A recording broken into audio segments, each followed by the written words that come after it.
Fellow travelers, join us on a journey into dissonance, a sense-making sojourn through humanist nightmare fuel. If you are receiving this transmission, then you too are part of the resistance.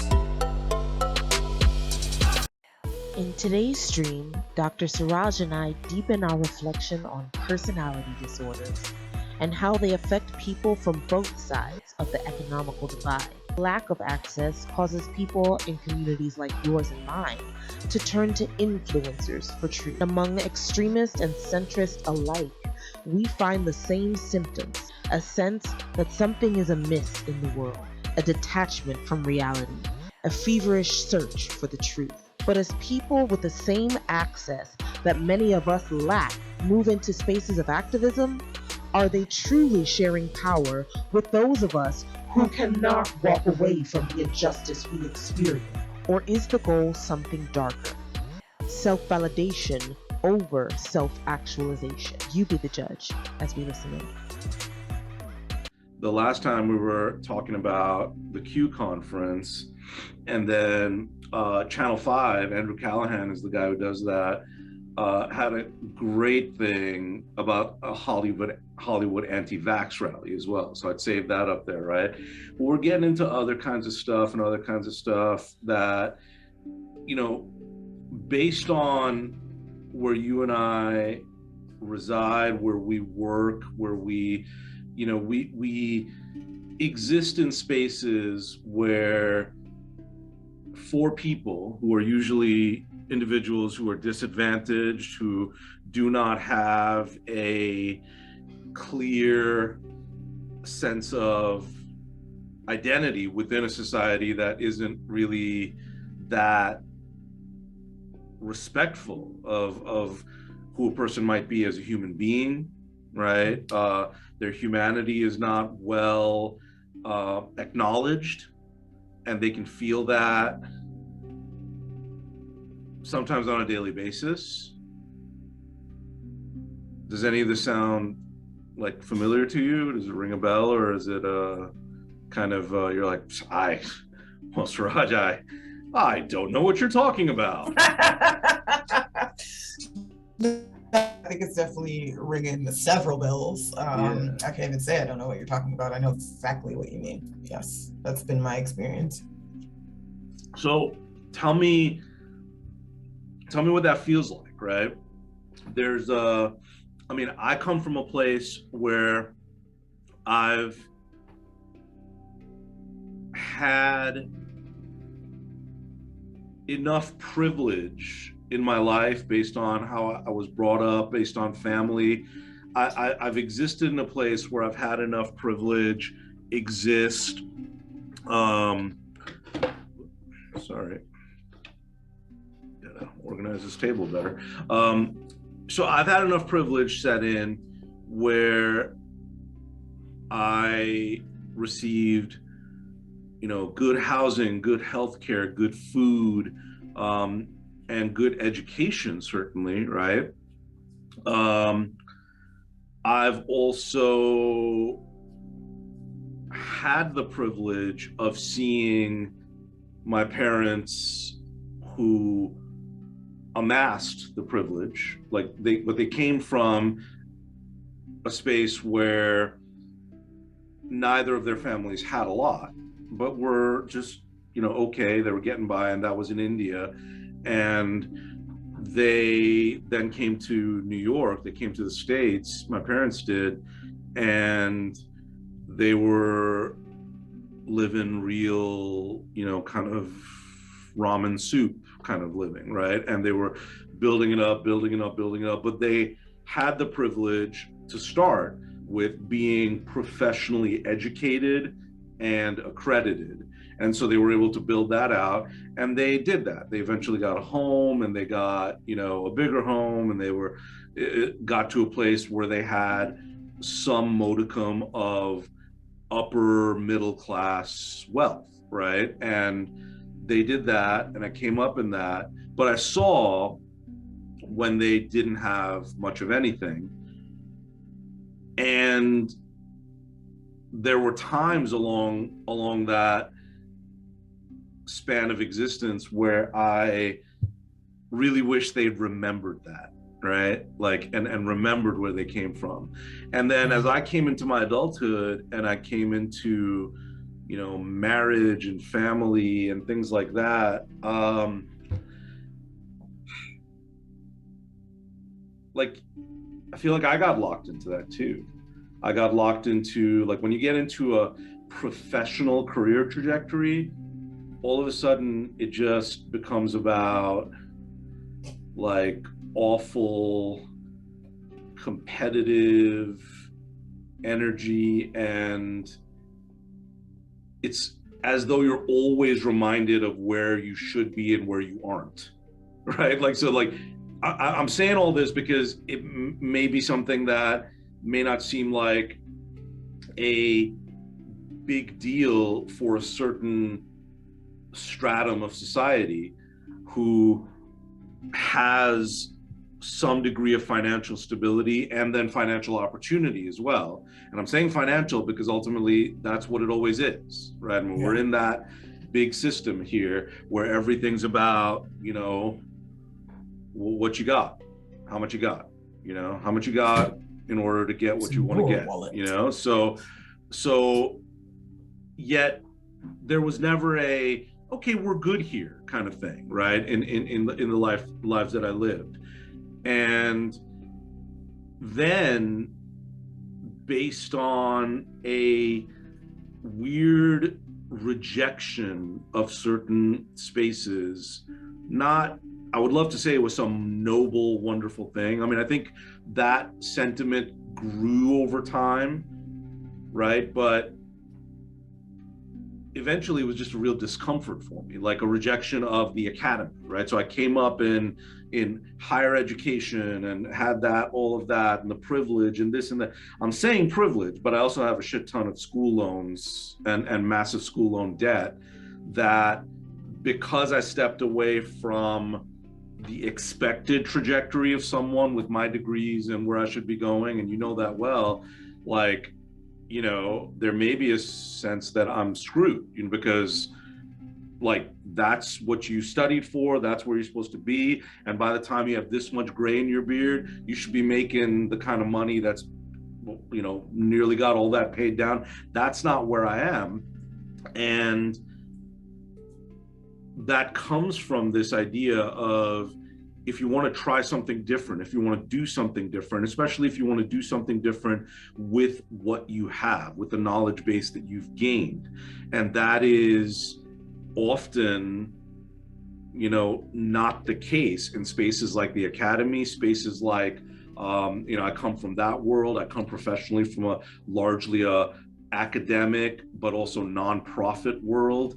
But even as, you know, we have started to get into community justice, community health, community education spaces in this community of Gainesville, Florida, you know, which folks, I like to say, and Nadine's heard this a lot, that it is a great place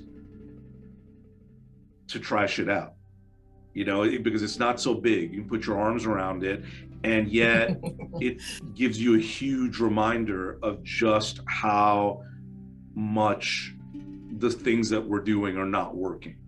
It'll still give you that. It'll still hit you all the time, right? So I'm just coming with all this because I'm giving a sense of my background and how I came here, because I live fairly, you know, I live a fairly low socioeconomic trajectory at this point, right? And I say that to say I'm super comfortable, me and my son, the house behind me, but I also know that 80% of people in and around my life look at the house behind me and they're like, you know, and that kind of, like, personally, like, I'm like, is it that much of a shit pile? I don't understand, you know, like what are you, but it's that's where I came from, and that's where the, like, that whole rat race, there's not a rat race, there's as many rat races as there are people and communities and groups and whatnot, right? Everyone's got a rat race, right? Linton Oaks has their own rat race. Sure. you know, and has the like the neighborhood watch and has the authority, you know, thing. And I think a lot of people who find themselves dehumanized in some way. And when I say dehumanized, it's not always a very like super difficult basic needs dehumanization, because you can meet those basic needs after some time, right? And let's say you do meet those basic needs and you start moving up in your socioeconomic trajectory, you eventually get to well, let me pull this up. When's the last time you saw Maslow's hierarchy? Oh, yeah. That came up like, I I've remember seen it. when that came up for you, right? Like that was in a place where everyone was telling you, here's where you are, Hope. So like this. Actually, the first time that I saw this, it was a counselor that showed it to me because we had been talking about it. I was trying to describe something. I was basically describing this, like that there was no way for me to even, like, no way in my life for me to get to the point of like thinking about my mental health in a real way and like how to move forward in a real way, because I was constantly homeless. And so like he had referenced this chart and I had never seen it or heard of it, and he showed it to me. Right. Okay, so this is going to be so what did you give me some memories before this pulls up? Like, how did that hit you when you first saw that chart? Were you like, oh shit, somebody's actually paying attention to this stuff? I kind of was like, oh my God, I didn't even know that this existed. No one in my life has ever validated the thing that I just said about like needing basic stuff before you like get your life together. I'm trying in many ways. So in that way, it was like, what? There's like information behind this? Yeah. Someone else thought this? The interwebs is not giving me what I want here. The interweb.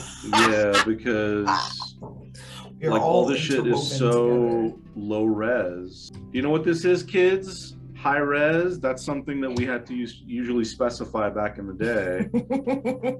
But apparently we have to specify that now as well. This looks terrible. Anyway, so I wanted to get one that was like, here's the descriptions of everything. But, you know, physiological needs, safety needs, these are real basic kind of things, right? And I love how people put like love and belonging up here. Well, that's, you know, something beyond these things. I don't know. I think these three things are pretty much equally weighted, because you can be physiologically like, you know what this is right now, what it's a good example of, like being in a good place with these two things, but not in this thing. COVID. People can be vaccinated and safe and in the home and quarantining, and everyone's delivering all the shit that they need, food, clothes, you know, they can watch stuff. Everything's good. They have a great alarm system. They're in a, you know, really good place, you know, in their neighborhood. Maybe not so many people of color around. I'm sorry. I am, you know, not like in this shithole neighborhood where I live. And Nadine knows where I live. And it's like such a pretty, lovely place. And yet I still have people in my life who are, I'm like, does it never end? Is it never enough? Is there never an enough? It's crazy that there's like no cap. There's no cap. But isn't there like, I mean, it's almost, let's clarify. There's no cap. It's not like what you can do. You can do whatever you want, but there should be a should you. Not can you, but should you, right? And the should you occurs with thoughts like, you know, when it comes to socioeconomics, there's our economic system of capitalism doesn't work in a way that promotes equity. Right? That's not really how it's supposed to work. It's supposed to work in a way where there is gain being made by some people, but the people that help that person to make that gain, the labor force is not going to achieve equity with the leading force. And you can make all sorts of arguments about that. And one thing that I want to do, especially Nadine, like, you know, when we drop stuff over here, I want everyone to continue to remember that we're coming from a perspective of social science, human development, behavioral science. Like, we are people who, and we don't study people, we use those skill sets to help people to come to an understanding of where they are, so that for those of you who, you know, even like pseudo psych kind of stuff, you understand the concept of catastrophizing, right? Like, a thing goes wrong and then everything cascades and everything's wrong and everything's horrible, right? Nadine is smiling happily about that particular perspective because, no, it feels good when you're not catastrophizing, right? Yes. Like I feel good not to do that. But what people don't tend to understand when it comes to the should you idea is that those people aren't catastrophizing just because they don't have their like self-understanding and perception, and they need to take a self-help class or read this book because it'll tell you how best to, you know, like use mental and verbal affirmations so that you don't catastrophize.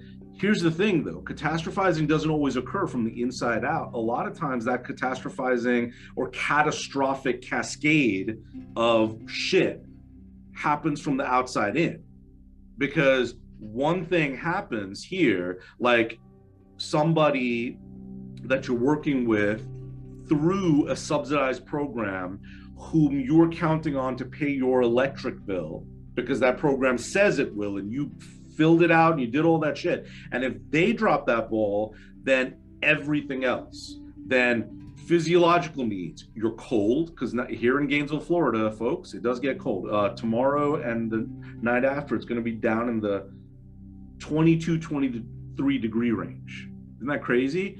And guess what happens if you don't have heat? You're just as cold as you would be in 20-degree weather in Chicago, right? And children and this and that. But, you know, that's okay. That's there. Safety needs, you know, health needs, like eating, cooking, food, all that stuff. But all the way even up to esteem and further in this particular range, guess what happens? Guess what happens when that electricity goes off? We don't get to do this shit, which is our work, which is what we're trying to move forward with. And in this COVID time, most of what we do, especially when we're working with clients from your perspective of peer development or other developmental and behavioral counseling stuff that I do, most of that shit is here. That's how we're doing it. We're not going to see people, and especially at this point, we do a lot of work in the local jail, and they have shut down due to Omicron. I mean, rightfully so, visitation to try to control what is awfully a petri dish of human beings. So a lot of people are already sick. Several of those pods, I mean, I talked to some of the folks that we know about and we talked to recently in the recent couple of weeks, and, you know, just by video visitation, and that was pretty bad, right? So anyway, what we're getting to is the idea that this is how people move up, supposedly. But the problem is, I don't think people do that now, right? I think what happens is people get into this place over here, maybe even towards esteem. I don't like this as much because there's not just there's a disjointedness about this progression, right? Like, because a lot of these things go together. But again, this is the idea of typologies and models and things, but just the idea that this beautiful blue bar over here is supposed to be our like evolved humanity kind of thing. But people get stuck in these spaces. So you can be living off of 30 grand a year, off of 70 grand a year, off of 150 grand a year, off of 300 grand a year. And none of those people are going to be happy with where they're at. So what does that exactly mean, right? Like, how does that drive this idea of, you know, getting into spaces in the world where you feel like you're not part of it, right? Like this isn't yours. You feel like you're always fighting to get in, but you never feel in, right? So you may feel that way and I may feel that way, but we're in different places in terms of what is informing that. So what is that kind of thing like for you, Nadine? Like in terms of your experience, what have been even some of the most recent, you don't have to, like, it's not going back to like the hardest times in life, just where you have come to really move forward. And this is going to be important in other work that we do, the idea of someone working to the benefit of the communal good, but not having to pursue all the things that were a barrier in the first place, right? Like if you don't have the master's degree I have and you don't have the PhD that I have, the solution isn't somehow to get you with all your kids and your life and the stuff that you're trying to build and do all of this. Well, why don't you just go get a good education? It's still not as accessible or as easy as people think it is. They just think that's the answer at this point.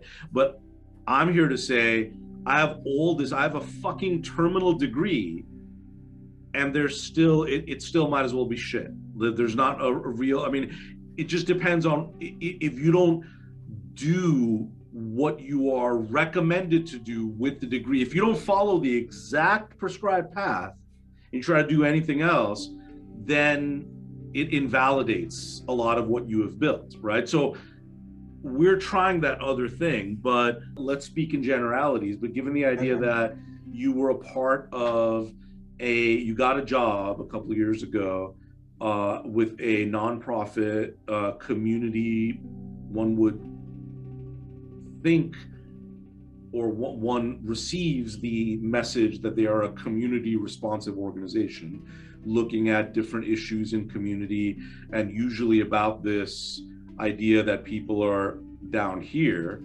physiological and safety needs, and not able to like achieve that, right? So to help people. And, you know, I would say that organization, like other organizations like it, this was on a local level, but a lot of organizations like that look to things like, for example, I mean, it's the idea, I know these folks too, and I brought this kind of thing up, but it's a very big idea to try to focus on without like concrete, you know, small steps like they took to meet these kind of needs in society. But it's the idea of universal basic income, right? Like that's the whole concept, that if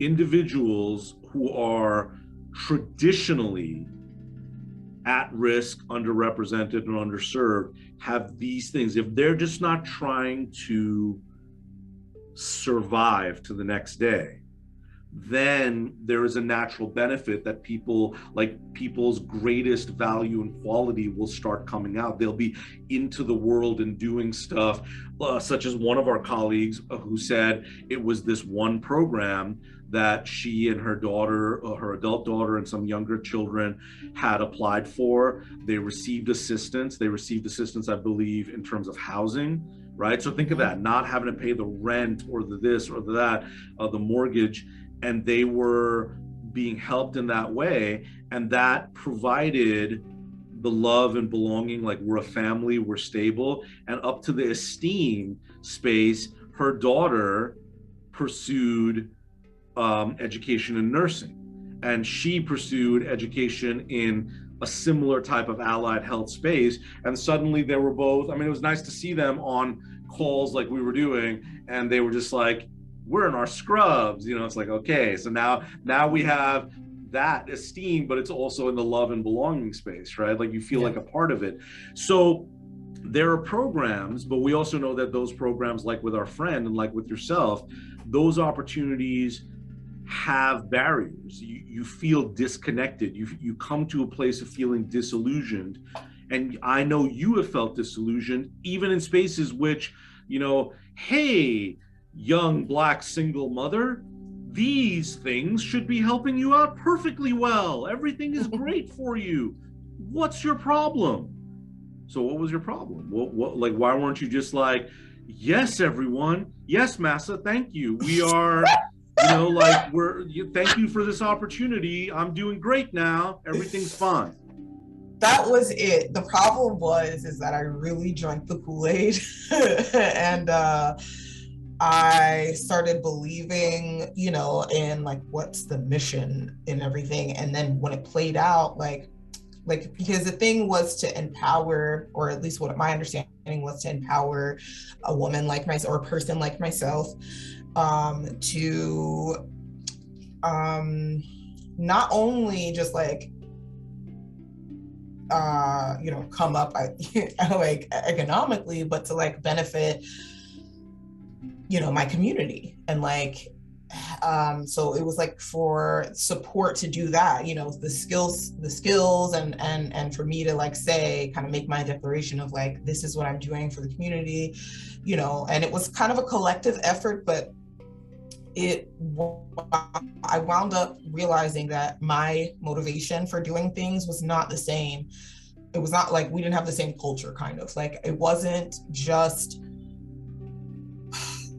for me, it wasn't helping myself, like to pushing myself forward, and helping community was not just about money. Money was not the only answer, the biggest answer. Certainly wasn't my biggest motivation at all. And that was very disappointing for people, in that program. Like, that was like, it was almost like, it was just like a, I'm sorry. And no one actually said these words, but the feeling was there, the sense was there of like, what is a poor Black woman like me doing, reaching for something that nobody handed me? You know what I mean? Like, nobody told you to think about like everybody. Why don't you just take a different path? And for me, there wasn't another path. So it was like excluding, it was like, I believed, it was like encouraged for me to believe like, you're empowered now. And like, we've helped you become that, but I didn't feel empowered at all. Quite the opposite. I felt like I was being stifled and controlled, and my voice was being silenced constantly.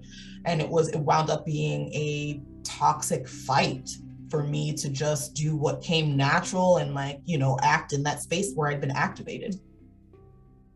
Yeah, so this is, this is important stuff, right? Because what we cover through this work that we're doing, especially in this platform, we're covering stuff that other people cover too, right? They may cover stuff like we did last time on the last, Nightmare Fuel stream. We were covering Andrew Callahan's Channel 5 coverage of the QAnon, like a convention, a rally. Mm-hmm. And, a lot of people cover that kind of stuff and they're just like, look at these batshit crazy people, right? But what we're coming to, if we're actually going to make a fair approach at seeing why all of these, like, we're all together here, right? Like, there may be a lot of othering going on, and that those are batshit crazy QAnon people, but other people, like, I know people will look at me and more will see that, oh, this is definitely a progressive left-leaning kind of person. This isn't like, I'm not going to be here. I mean, you may see a lot of critique around conservative right-wing and especially radical right-wing ideology, but you're going to see that kind of coverage from us, I imagine, for radicalized ideology from anywhere, from the left wing, from the right wing, from the this, from the that. It's really just the idea of what is happening at present, right? Again, like, let's bring up our, are we going to have the same thing here? Let's bring up a view on this thing. Let's use a different image from last time. Okay, so we're going to look at the cluster Bs, right? So let's look at the cluster Bs and let's see what this one does for us. What do you think, Hope? Is it going to happen? Come on, crossing. Is it going to happen? Dun, dun, dun, dun. Oh my gosh, it's tiny. Aww. It's a little tiny picture that no one can look at. Just go visit the site. Is that? I mean, you'll be on the site, but you'll be able to see the picture big, I think. Yeah. Let me go to the site. Oh, look at you. Look at you. You're doing it. You're doing it.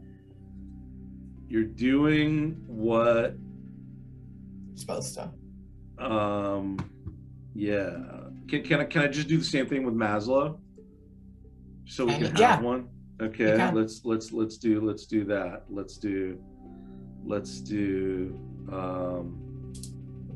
Maslow's that way. Let's find the one that we want, which is this. Yeah, one. with the descriptions and everything. Yeah. Self-actualization.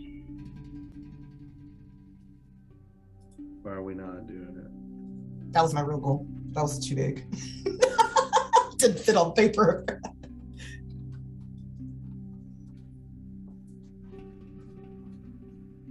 All right, I guess that's going to be as good as we can get. So that's the Maslow's, folks, that we're going to look at right there.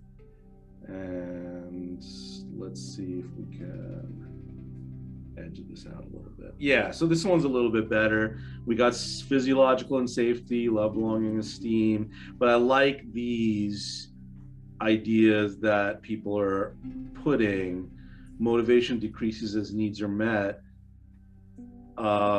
as the deficiency of need decreases. But this self-actualization space, the motivation increases as people are moving forward.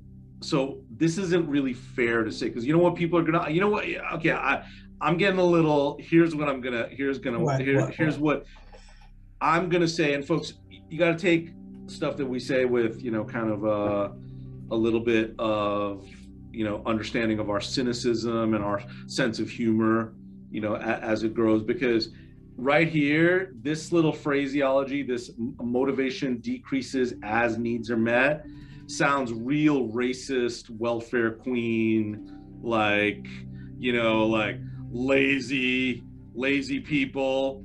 You know, if you give them universal basic income, they're just gonna get lazy and not do anything.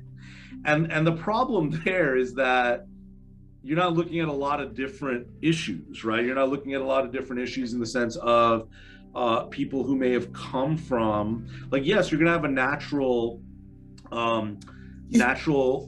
reactionary kind of effect if people have been struggling to serve. I mean, there's people who for don't every know little what, scrap for years. not Sorry. hunger, like, oh, I'm hungry. When's lunch? I'm hungry, to I haven't eaten in 36, maybe 48 hours, and I'm feeling that kind of hunger that I haven't been able to, like, I can't think. You know, it's like, those are real hungers. They're happening all around us.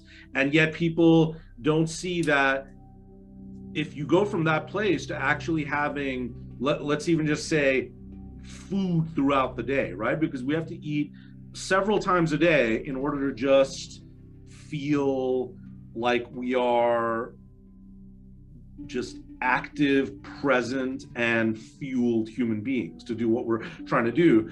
But it's not just that. It's not just that reactionary thing of just like, man, I just want to feel what it feels like to not have to bleed to survive, right? That may be perceived as some decrease in motivation. But the other thing is, if you're working jobs that don't just have to be, it's not just like, working at McDonald's. It's not just that. It's working at Nationwide Insurance. It's working at the metro transit system, you know, like driving a bus, or it's working at a bank as a teller, or it's doing stuff that is like, it is feeding the materiality of your perception. Like, you've long left this, you're good, you're fed, you're safe. But now it's like, do I have a good dating life? And do I have, do my friends think of me? Like my house, like, people don't come in here and immediately like, oh, you should really change the carpet, or you should really redo the flooring, or you should really, your kitchen is so dated. Like, it's such a weird, different place, right? Like, where does kitchen dated fit on here, right? Because my kitchen works. All my shit is great. I cook food in there. Like, I can actually cook. It's not just like a little, like, hot pot, it's like I have all the stuff that I need. There's nothing I don't have, right? Like, I am in the top 1% of people who are just like, I got, I need to shut the hell up. Like, I got no issues. Yeah, I have worries and this and that and the other, but I'm good. But things move to that kind of place. And when you come to a place of, your kitchen is better and you got the thing, and I know I need to get new roofing on my house. That's like not a, like, I think I'm gonna get new roofing. It's like, I think there's water spots on my ceiling. Like, I gotta like get that done, because we're in Florida, folks, and whoo, it's not like, oh, are you guys worried about those hurricanes? No, I'm worried about the storm this afternoon. Like, that shit comes through and it's like, it might as well be a tropical storm, right? So what happens is motivation may decrease at that point as well, because you're not caring as much about, you're like, okay, great, I got a new kitchen, but you're starting to worry, you're starting to think about this. Who am I? Yeah. What am I doing? Where am I at? Yeah. And, I was thinking about it because I think I got to a place where, I kind of had, it wasn't even like a lull. It was more like I need a break. I've been fighting for everything, and like working so hard to like just get this, like, I want to rest. And then of course I did start thinking about like, all right, this is my life now. I don't have to worry about what I had to worry about in the past, as far as like not having a home base, like a secure place to call, my own for my kids. But, and so I did start thinking more about like, in the blue area, the pretty blue area, the self-actualization, like, what am I doing? What is my purpose? What's my reason for being, and like, because that's what ultimately not even keeps you going, but like that gives you, well, we're talking about motivation decreasing, like, but that gives you that is the motivation, I think, for me. But like but it's almost like the problem was, for those people who you were connected with, it was like, wait a minute, you're a young single Black mother, and we brought you in here to follow this particular trajectory, and to be like, like, oh, I've received such great support, and I think I'm going to actually try and, get this kind of job, and I'm going to try to do this. And I'm so happy, that like me and my kids can, for the first time in years, get our teeth cleaned, or anything like that. And they were saying, yeah, be content with that.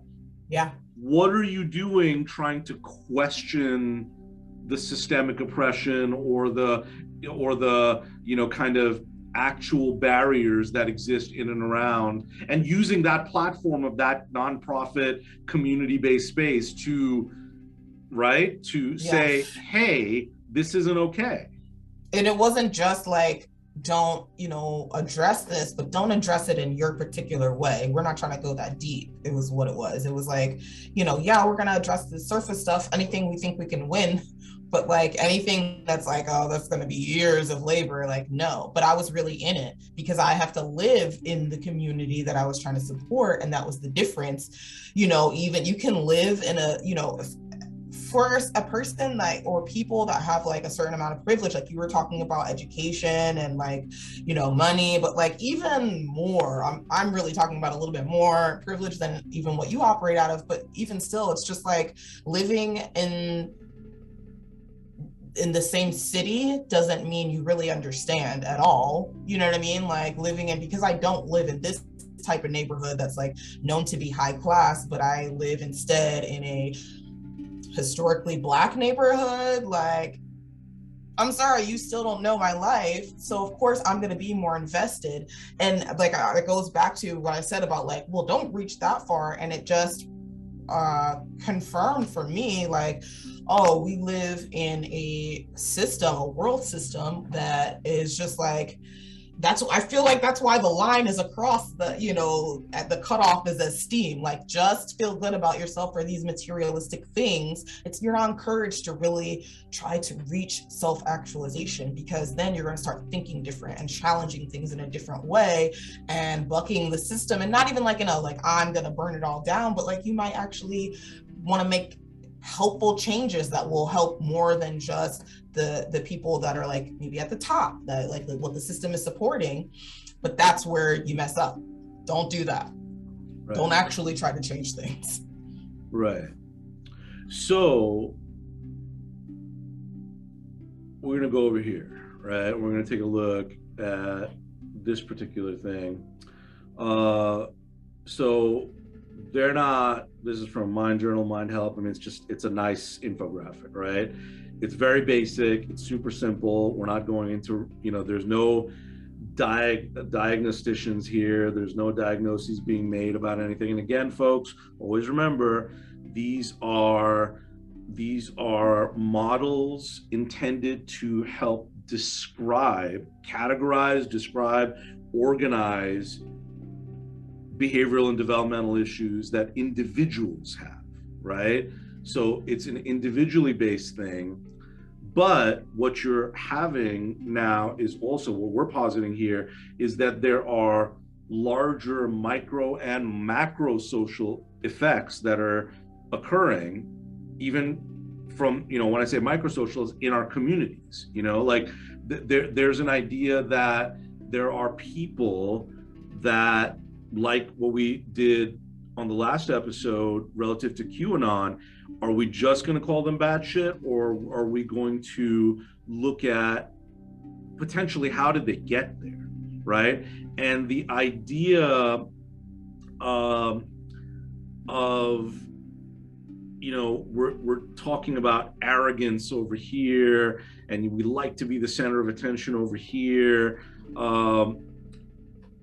and like to be the center of attention in social situations.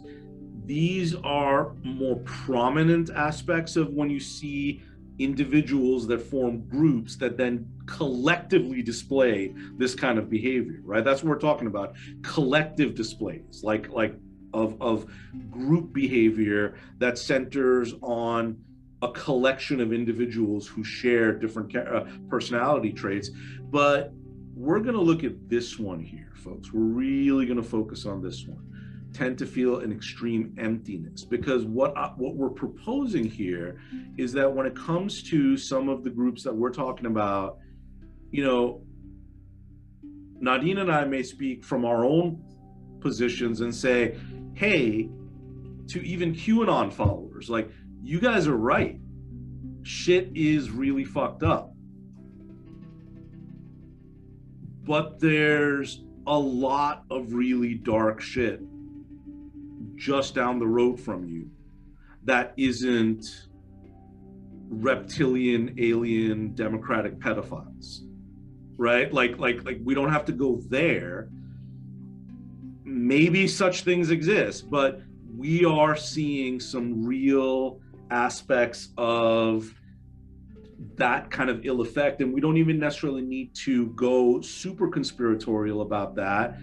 There is very much a marked, even especially in the past 15 years or so, increase in the divides between people. Again, we can go real old school and say haves and have-nots, but there's a lot more people that are slipping into the have-not. So it's not just a divide, it's like the equivalent, just using this chart, the haves may be in this blue thing and everybody else may be here in the have-nots. So I may be a little bit higher on the I have, scale in the space of have-nots, but I still have a have-not idea. Like I don't have the ability to pursue what I want to do. I don't have the ability to, or not ability, or capacity, but the opportunity to not even easy. It's hard to say this, folks, but I guess what I'm trying to talk about, let me put it this way. If you get a law degree and you go practice a certain kind of law that you've been prepared for, you're going to be stepping on up in the way that you're, I mean, if you're good, if you're a knucklehead, you may not have that same kind of success. But if you choose to go into that space of law, and as in we're bringing this up because it directly affects us. If you choose to go into a space of law, like one colleague from the judicial aspect of things, of the justice system, said to us that she really values public defenders, because public defenders are individuals who've given their lives to help the disenfranchised, the disaffected, the people who don't have a voice, and no one lends their voice to them. And you're just like, you listen to her and you're like, public defenders, they are heroes. They're not heroes. They suck. Whatever you want to do, if you want to look at research data, we can argue that. If you want to look at anecdotal evidence, you can argue that. And yes, folks, anecdotal can still be evidence if it is collected, meaning anecdotal evidence isn't just you made shit up. Anecdotal evidence is in a particular space, which doesn't necessarily comprise an effectual data set. You can look at the experiences of people. That's qualitative information. And a lot of individuals that we work with, what would you say their number, I mean, obviously I'm leading to that, but their number one issue is representation in the courtroom, or in that process of being justice involved, right? So what we're going for there is, if an attorney really steps out to help people in that space, guess what's going to happen for that attorney? They're not going to be supported. Right. Just like this individual who is a social scientist, essentially a social scientist by trade, and I'm trying to do what I found was not getting done when I worked in an official capacity with the University of Florida. Now I'm working in my own space, and let's see, maybe I can garner some sympathy from some of the viewing base here, but I'm a small business owner, folks, right? I'm a small business owner. I need support. But yeah, if you're not with a particular space that's identified, meaning you're not in an institutional space that validates what it is you're doing, then you don't receive that support. So that's a disenfranchisement on my part, higher up on this hierarchy. And you may have disenfranchisement in different spaces, but I think you and I shared that same kind of disenfranchisement when you were in this previous position that you had, and you were like, okay, here's what I think needs to happen. Here's the messaging. Here are the blogs that I want to write. Here's the type of posts that I want to make. Here's the type of work that I want to do to improve people's circumstances within the communities that I am choosing to serve. And to a great extent, that was discouraged, right? That was discouraged to a great extent. So what we're talking about here is people having this feeling of emptiness even as they are moving up the socioeconomic trajectory, and they're feeling like that it's not enough, that things aren't happening in the way that they should, that God damn it, something needs to be done. And whoever they are, there's lots of different theys, thems, right? They are not doing the work, so we're going to do it, right? So as we started to move into that space, we're going to go into this space where what do you think, Nadine? Do you want to go a little bit more, because we were on QAnon last time? You want to go a little bit more QAnon? Yeah, let's do it. Okay, let's try this, right? Let's try this thing. What's beautiful about this is 60 Minutes Australian. Oh, awesome. Right? And it's amazing because they're talking about the batshit that we are exporting to places like Australia and Great Britain and other places that are having this rise in certain groups who tend to be in a more nationalistic, there's a specific homogeny, specific sameness to the crowds of people that are engaging in this. But again, that just means those people are organizing and they have frustration. So let's see how some of that stuff forms. And let's just see from a space of feeling disenfranchised ourselves, right? Got to renew my thing. What if I don't have the ability to renew that? What will happen? Will that mean, like, if I can't pay for that renewal, does that mean all my shit's gonna fall apart? Because, well, you got to work harder, and anyway, I'm not gonna get bitter about these things. So let's give a listen. I'm not sure we've ever reported a story that, for the most part, is pure fantasy.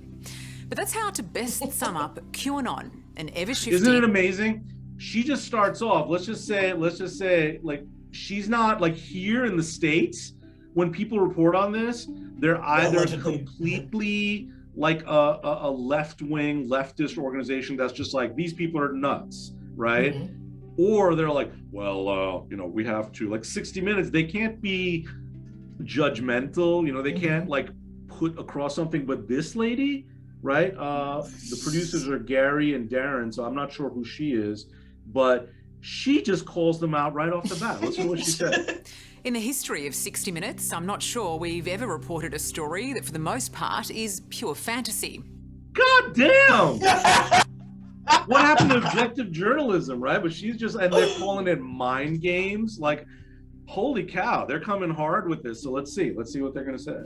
But that's how to best sum up QAnon, an ever-shifting mega conspiracy theory that's bizarre and nonsensical. As wacky as it is, though, millions of people appear to be caught up in the internet-based cult, including more and more Australians. And that means there are dangerous, real-world consequences that demand the rest of us stop scratching our heads in disbelief and start to take serious notice of QAnon. Do you want to free yourself? It's easy. Follow Q. If QAnon was a movie... So look at that, right? There was excellent editing. Plan to save the world. I know, it's fantastic. They're really good. Plan to save the world and follow Q. Follow Q, expand your thinking. So what are we speaking to here, right? What is that looking like? They're inviting people who are feeling the extreme emptiness to say, I know you got to worry about this, but this stuff isn't enough. This isn't enough. Come up over here. This is where we have to do the work that we're doing. And what they're talking about, for the most part, especially with what Q does, like, sure, there are some people of color sprinkled around in Q rallies and whatnot, but it's disaffected white people, right? And those disaffected white people aren't all, some of them are, but they're not all hungry. They're not all whatever, because they are rolling up in Tahoes and they have lots of guns. You know what isn't cheap? Not to mention what they're paying for the rallies and stuff. Like, exactly. And all the merch and everything. It's a big business, right? And these are not people, these are people who have, like, whatever, like, should we take the golf cart down or walk, like to where we're going to be meeting? Like, it's all that kind of stuff, but they're still disaffected, right? So it's almost like Q and other people in these spaces, of these group leadership spaces, are saying to them what your prior organization didn't say to you, or they told you the different thing. They said, like, yeah, you have all this, but it's not enough. It's not enough. It's not what makes us human. What makes us human is some of this and some of this, yellow and green, love and belonging, esteem, popping up into this space where you really self-actualize and create change. People are gathering there. People are flocking to Trump. People are flocking to extreme right-wing views in this country and in other countries, in nationalistic spaces, because those people are who are, you know, kind of the progenitors, the leaders of that. They're creating spaces of esteem and love and belonging, but saying having shit isn't enough. That's just basic.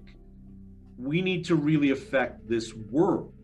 But you were told, hey, what are you doing? Just be happy. Be happy you're not in a shelter. Now you're in a home. Isn't that enough for you? But like, isn't that enough for you if you're trying to challenge institutional spaces and saying you're doing shit that isn't right?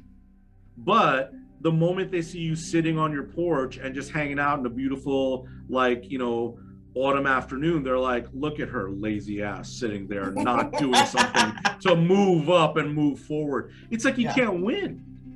And I will just say that, like, I really wasn't into like the competitiveness of like, well, what are you doing? And like, what are you working on? Like, what are you working on? It started to feel so superficial and like, not like, you know, I'm like super excited about like what's going on and what, you know, I've come to understand and learn more as I'm moving in this space. And I started shying away from what I was into and what I was doing, even because not only because I wasn't supported, and it wasn't just not supported, but it was like frowned upon, but also because I didn't want to like try and measure up to everyone else. Like, that's another space where I felt like, you know, just I've been through that before my whole life, and I don't want to do that. This is important to me. Isn't that enough? That's a huge question. Isn't that enough, right? So the idea that that's going to is here, esteem, right? Isn't it enough? Like, what does Nadine Pueros have to do to validate her own perspectives? But that comes back to, what does Siraj have to do to validate his own perspectives, right? Because the idea is, you and I have seen a common need and we've come together to try and serve that need. But that need doesn't have a standard or traditional operating structure, or the meeting of that need doesn't have that operating structure in society. Like, even these smaller nonprofits that we have in and around Gainesville, those places, when we went, I mean, everyone's got agendas. We have agendas, QAnon has agendas, these nonprofits have agendas, you know, but the space to come to an agreement to say, hey, we know you're talking about doing this kind of thing and working with this small population of people who, let's say, are qualifying for a certain kind of government subsidy, and we're gonna gather their names and identities from this space, and we're gonna give them this amount of money every 2 weeks to help them, and see over time data whether their shit improves. But here's a problem. Some people in that particular space, like Nadine or like Siraj, say, okay, but that's not really the problem. The problem first is that there's many more people who are in worse off places that didn't qualify for that original program that you're getting participants from for your program. And they're totally bleeding out, and there isn't enough money in the world. That's the whole problem, is, you know, we say we have, like, there are people who say there's enough food in this world to feed everyone, including starving people in India and in Africa and in Indonesia and wherever. But folks, just in case you wanted to put some perspective on that, there's starving children in Gainesville, Florida, and right down the road from where you live, right? Like, these are the people in our neighborhood. Like, they're the people that we meet each day. Starving people, cold people, sick people, right? So we said, let's try something different. Let's try a different kind of like a systemic approach and change things. Let's challenge those things. And we were told, no. That's no. That people will be unhappy. That's not how to do it. We have to do it in a certain way. These things take time, Nadine. Yeah. So And changes. it's frustrating to see, like, for me, it was like the realization of like, oh, it's not that, you know, this just isn't a good idea, or like, we just don't believe in this necessarily. It's that what I'm trying to do will upset the people, you know, that fund stuff like this. You know what I mean? Like the people that like, and we want to give them the ultimate control. Well, here, rich not, white people not someone funded like me. your program, the nonprofit program. They funded the nonprofit. And then you're criticizing other, maybe not rich, but white people in positions of power and their decision making in terms of the social institutions of this community, which is, we have a large healthcare space, we have a large nonprofit space, we have a large university space, and we're building steadily with larger and larger tech spaces. And all of those spaces, do they now want to hear from Nadine Burrows?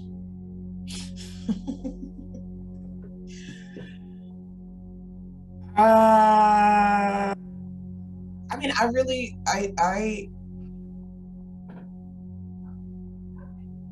I found that my voice was very useful to people. Like, I found, you know, I never had that idea of like, oh, someone like, who would want to use, you know, my voice? Like, I didn't realize the value that I had, and that was completely taken advantage of, honestly. So it's not like that no one wanted to hear from me. They just didn't want to hear specific things that I was saying that was like challenging, you know, the whole shebang. Like, you know, and it wasn't just to be, you know, a disruptive person, or like, it was because I suffered and continue to suffer, and many people that I knew were suffering, even including people that I wound up interviewing and everything like that. And even my care for that, for people, for individuals, you know, being turned away, you know, because it's just not convenient today. I had a rough day.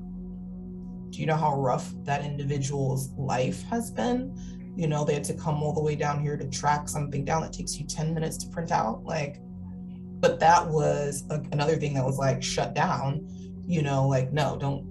It was like my whole thing was like connection with people and not forgetting the difficulties that I'd been through. Very, you know, it was still very recent, but like I was determined not to forget, not because I wanted to just stay down, but like I wanted to remember what it was like and help, you know, and I knew that there were a lot of other people still going through it. You know, it didn't change for everyone, and it wasn't enough that it like, things are changing for me. Screw everybody else. That's not how I think, and I don't desire to think that way. Yeah. See, this is important because I think a lot of people don't go there. A good base of people did, especially when Trump got elected. There was a sense of, you know, that's what we do here. We're trying to make sense of things, trying to make meaning, yes, you know, out of things that are occurring. And back in 2016, I remember different things that we were into, where different spaces we were, you know, working with people to make sense of what had happened. And that idea was the rise of a large population of people in this country who were feeling this. They weren't feeling esteem, even not even self-actual. They weren't feeling esteem. You know, our prior presidential candidate, you know, that ran against Trump, called everybody a basket of deplorables. You could do that, but you have to be prepared that that kind of statement is not different from, oh, those damn welfare queens that Reagan made in the 80s. You know who welfare queens were? They were essentially at that time single Black and brown mothers. Yeah. I just have to say, like, I remember, without getting heavy in specifics or anything, I just remember particularly some years back, when I worked at the place we were talking about, where I was interviewing someone just to get their experience and what it was, what life was like for them. The interview was like shaped around like how they were benefited from the service we provided for them, which was money. But this one woman said something that I will never forget as long as I live. And she was just like, I'm tired of Black women being the face of poverty.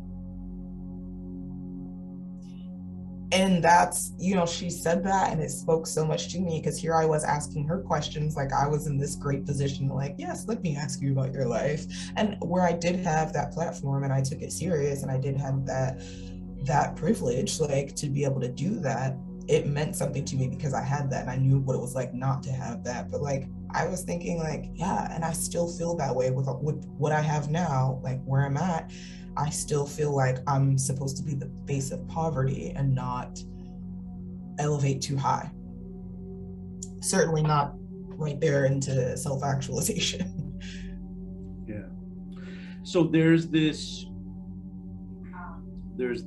happening, right? Like for you, for me, in different spaces, you get to a certain place in life and you're starting to see beyond the veil, right?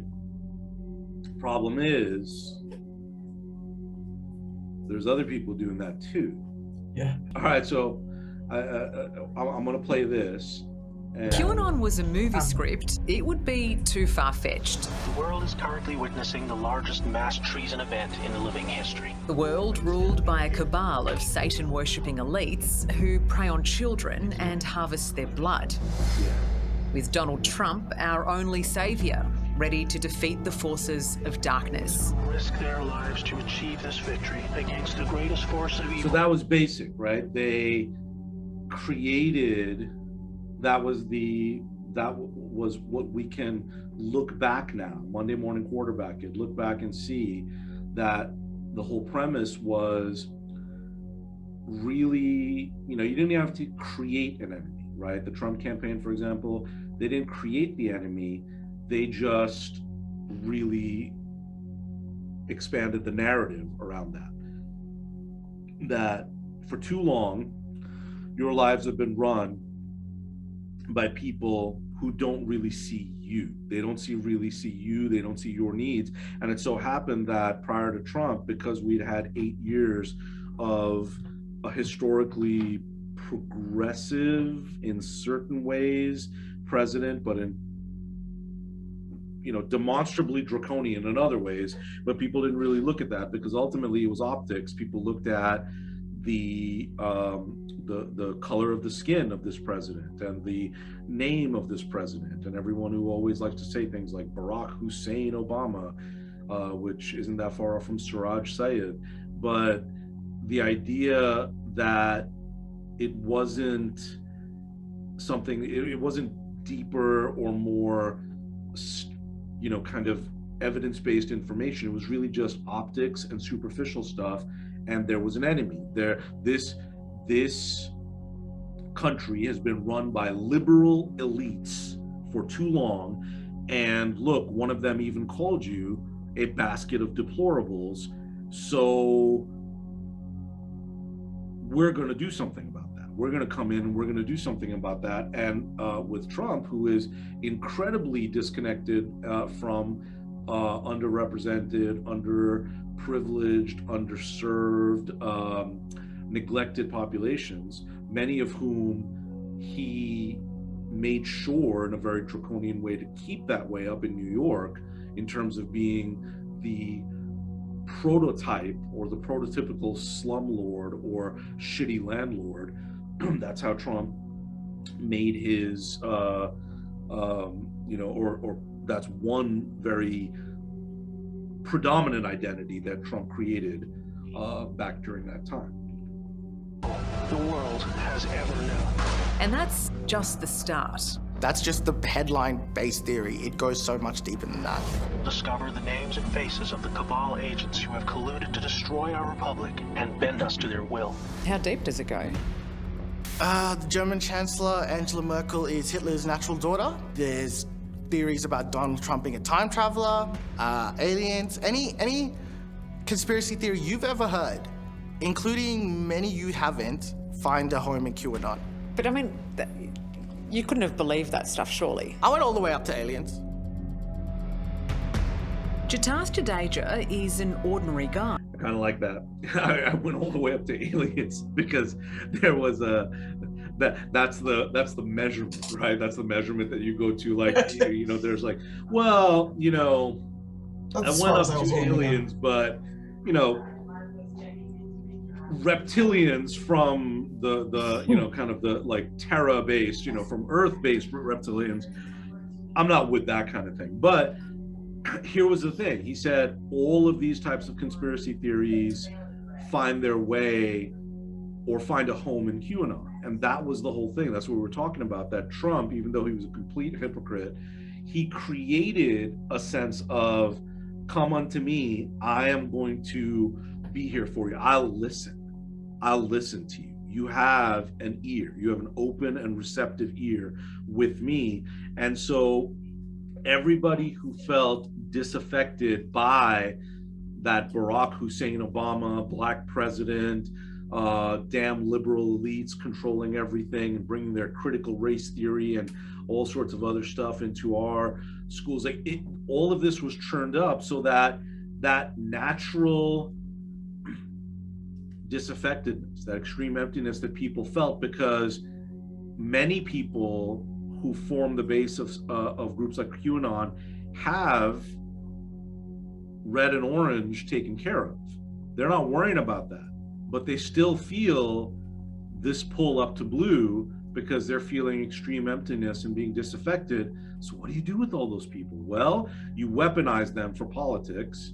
You bring them together into a monolithic group, and that monolithic group, as you can see with this young man over here, who fell that's a brown headlong individual into this too. extraordinary world.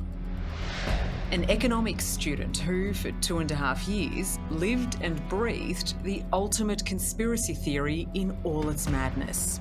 Jatath, how does a guy from suburban Sydney end up down the QAnon rabbit hole? I was very disconnected from reality, I think, and I just was looking for answers, and that's how I found QAnon. Okay, so that's a big one. He was disconnected from reality. He was looking for answers and he found QAnon. So he was just disconnected and he just had questions. And QAnon just happened to be a place or a space or a group of people or a collective, kind of hive mindset, as you can see on the screen before. I love that they just put image grabs of like QAnon and reptilian and everything. He's like, wow, as if anyone just looks at, he wasn't like actually reading anything or watching anything. He was literally just looking at the image search of QAnon. He was like, I'm getting so much from this, right? But he was disconnected. He was disconnected. Why was this guy disconnected, right? Let's study the image that we're looking at. Do you feel like, as you're looking at this image of him walking where he's off walking, and what does she say? He was some kind of like a software engineer or something like that. Yeah, something like that, right? Is he having problems here or here?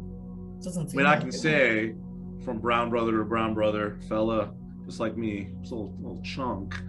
So we're not physiologically secure here, but I can get healthcare, as I'm sure he can. So do you think he's got physiological needs that aren't being met? What would you say based on this view that you're receiving here? I mean, I would say that he probably has access. Right? Definitely. Yeah, this place speaks of access. It speaks pretty loudly. Yeah. So what about, because we don't know, folks, we don't know. Right. Maybe he and this reporter took a bus from a more disaffected neighborhood to come walking here because she said, hey, your shitty neighborhood won't make for good B-roll footage, so let's go to a rich neighborhood and take a look at that. Right? And then there are people who are like, oh, Siraj, this isn't a rich neighborhood. This just, you know, it's a middle-class neighborhood. Okay, if that's a middle-class neighborhood, then this neighborhood I'm in is way down the line from middle class. So he doesn't have safety needs, it seems, right? Right. I'm not sure, you know, like there's gonna be a random like Subaru Outback drive-by shooting. That's right? Like he's walking in daylight, not looking around, darting like each way. Seems pretty secure. So it looks good. So why, I wonder, was he disconnected? What do you think his disconnection was? Why is he feeling disconnected? He's got everything he needs, but he's still feeling some kind of way.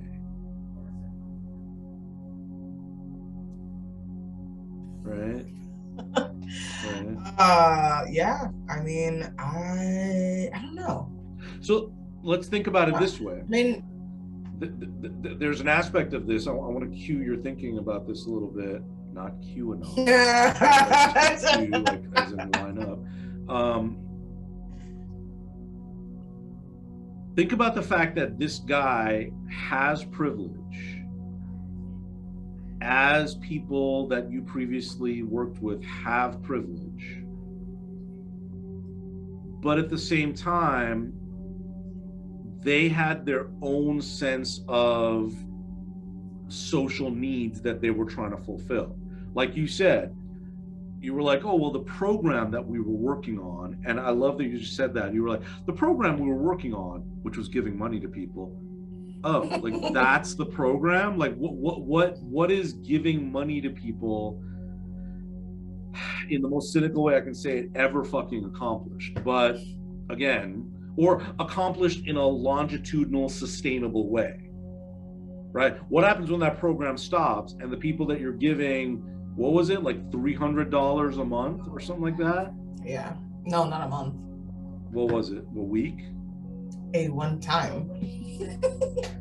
It was a one-time $300 thing?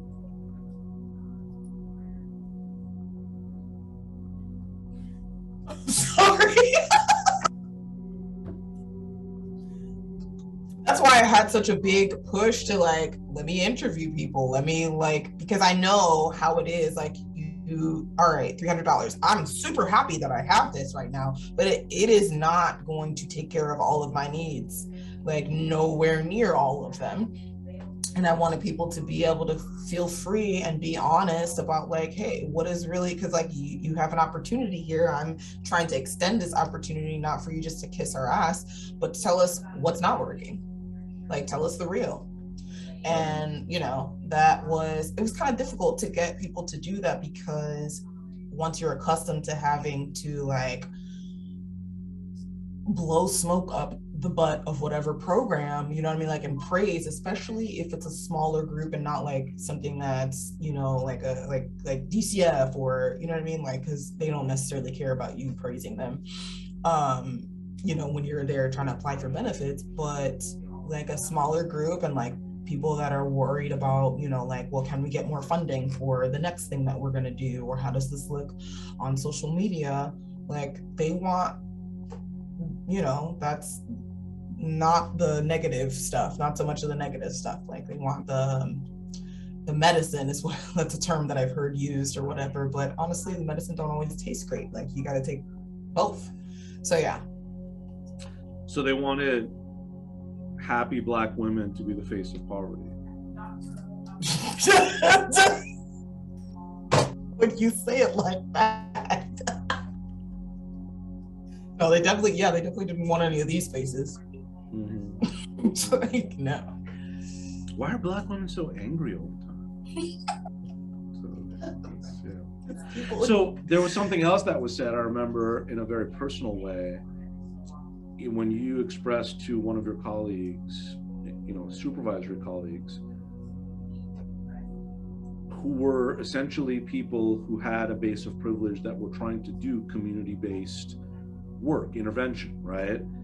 So that was there. That was like, you know, they were like, we want to do this. But you said, look, I can't just do this thing over here. And folks, let's clarify that this program, this job that Nadine, you were in, was one where originally it was you and other colleagues that were brought together as leaders from the community, right? Which was code for, well, it wasn't even code, it was openly said, one of the requirements is that you are an impacted community member. So you're representative of the people that this program is trying to help, but you're coming on to make sure that that goes the right way, right? So Right. you were like, look, I can't just hand out $300 one-time things and expect and be like, oh, that's going to help, because I know it's not going to help. And I know that even when I come to work every day, I'm passing by people who are just on the side of the road, literally, like, you know, even the houselessness, the conditions of houselessness in Gainesville, Florida is increasing. I mean, it's like not just in places like San Francisco. We have tent cities and things all over the place. And you were like, I can't ignore these people when I pass by them. What was the recommendation that was made to you, Nadine? The recommendation was that I take a different street, literally, not just like as a matter of like, you know, take a different path, but like take a different street so that you don't have to look at the people who are suffering, so you can stop coming in here and telling us about it and making us feel bad. Wouldn't you rather just walk this street? No. Why do you walk the streets that you walk? This is such a beautiful street right here that these people are walking on. The people that I'm trying to reach are on the street I was on, so I want to stay on that one. Damn. This is really Watch for that one, folks. That's going to be a good clip that we're going to tweet sometime soon. So that's a good one. Good one, Ms. Burrows. But here's what we're building up to here. The people that you worked with are likely not so different from this person, because they have a sense of things aren't okay. Some things, there's an itch. Things aren't okay. We need to do something about it. But if you don't if you stay on this street, on this screen, like these folks do, even in Gainesville has streets like this, right? That's where some of these folks live. And if you stay on that street and you don't see the problem holistically, then you're going to give $300 out to people and be like, we're doing a great job. Or you're going to elect Donald Trump to president and try to drain the swamp and try to get things done and go to QAnon rallies and feel like you're doing stuff, when in fact, what's being done is either horribly ineffectual or isn't even addressing the problems at hand. Like, if you want to worry about global elites victimizing children, yeah, pedophilia is a fucking nightmare. It's a horribly dark thing. But here's the thing. You don't have to conjure images of children being victimized. That shit's happening right where you are, everywhere around you. And I'm not just talking about, sexual molestation and sexual abuse. We're not even going to get into that's the whole adverse childhood experiences discussion. Yeah. We're getting into that at a different time. Right now, we're just talking about kids who are being disaffected, right? And if it is child slavery, that's happening. If it is, like we discussed on another stream, remember, I don't know which one that was, but when we talked about the judges down in Tampa, I guess, or somewhere in Florida, or somewhere else, I don't know where it was, but the idea that there was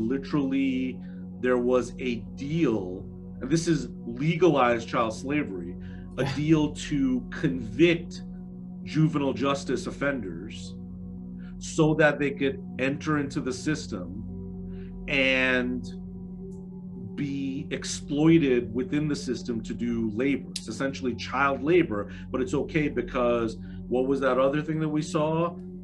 Prisons are just like a big plantation.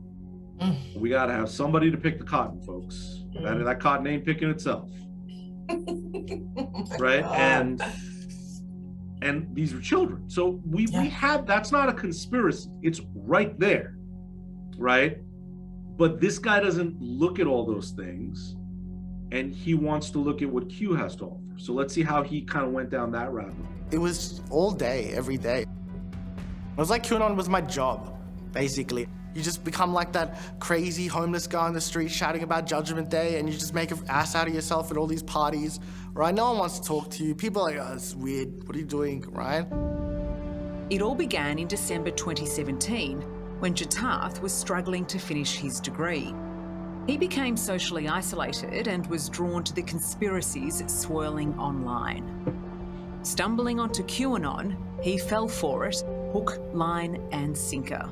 People have heard the same thing about QAnon, like this cabal of elite pedophiles and satanic blah, blah, blah. It's a very dark world. You thought that politicians were pedophiles? Yeah, especially, post Jeffrey Epstein, Jimmy Savile as well. I definitely thought that there was a cabal of elite pedophiles. This is almost like an existential battle between good and evil, like angels and demons. It's just fantasy, right? This is not real. It's not, but then of course not. Like what you do. But how could you believe it? How could you believe something so fantastical? What you do is that She's totally giving me the vibe of in college in some sociology class where she's gonna do she's like, she's obviously an attractive woman, right? And she's just there, and she's gonna use that whole vibe she has to go and interview incels, right? Have you heard of incels? Like involuntary celibate.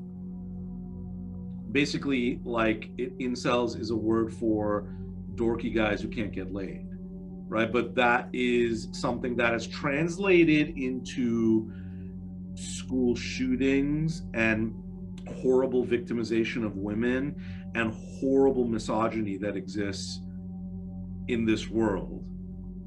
And that, so it's in one sense it can be something that a joke can be made of, but in another sense it's pretty horrible. But she gives me this vibe of like interviewing these dudes, and she's literally having that like, but you don't really believe that, do you? Like it's like, no, like at least she's making an effort to get into this world and understand. But yeah, he totally does. Yeah. And he's like, it's a dark world, and Jimmy Savile and Jeffrey Epstein. Here's the thing, those are such distanced identities from him. Like, bro, your neighbors are victimizing children, right? Like, you don't have to look at those people. It's not a dark global cabal. It's just, it's happening. The problem is it's happening in places that are it's so ugly and it's so real. Like, here's an example of something I'll say. Okay, for all you folks out there, QAnon folks who are super pissed about child endangerment and child victimization, pedophilia. Let's just say pedophilia, all right? I'm gonna help you out with something over here, okay? Guardian ass. Okay, I'm gonna show you this. Okay, for folks. So this is called Guardian ad litem, and it is all under construction, I guess. You guys will probably look at this and be like, somehow this has a secret image of a child being covered by a blanket while they're being raped underneath. Oh my God. I don't know, man. Like, it's, it's people have all sorts of stuff, but here's what we're gonna like just kind of look at, right? Sign up today to become a volunteer child advocate. So if you have jobs and if you have stuff, and if you're doing QAnon like voluntarily, like nobody's really getting paid to deal with QAnon, right? Just go over here, click on the volunteer button, and let's just take a look at, what they may see about this, like, or what they may write about. Let's look at the programs instead. Program standards. decades ago, when the federal government decided to provide advocates to children in abuse and neglect proceedings. It endorsed a model where citizens could bring a common sense perspective to court proceedings, and children wouldn't be treated as just another case number. Judges needed people to give them information and a view of the case from the child's perspective, giving voice, advocacy, independent of the demands of an entire child protection system, such as DCF, Department of Children and Families, which is its funding stream and resource challenges and overwhelming caseloads. Like you've seen all that, right? Children needed advocates who prioritize their safety and well-being, people who put the child's best interests first. This was the start of Guardian Ad Litem.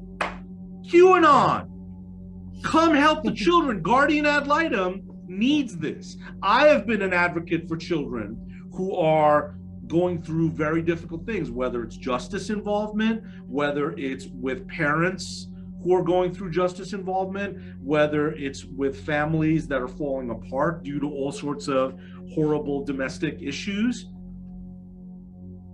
And these kids, or there's another thing called Big Brother, Big Sister. And if you guys are just gonna say these are all just pipelines for child pedophilia, child pornography, child whatever, I don't know what to say. You got to make some effort to meet us halfway. But what we're saying here is, here's real shit you can do to help disaffected and at-risk children, right? Yeah. Don't get any ideas. We got a lot of work to do in those spaces. Guardian Ad Litem is a commitment. No, I'm kidding, folks. I think Nadine, I don't know if we've ever talked about this, but you'd be super good at this. I remember I didn't have a Guardian Ad Litem, but a friend of mine did. She was my best friend in high school, and her siblings, were in the DCF system and everything, and they had an ad litem that went to court with them, but then she also supported them in other ways. She was actually a really good woman who into their adulthood was still they could call her and count on her for different things, and she was there for them. It's almost like our judge friend who was talking like that about public defenders, but it's really the Guardian Ad Litems who are amazing human beings, right? So we need an adult ad litem.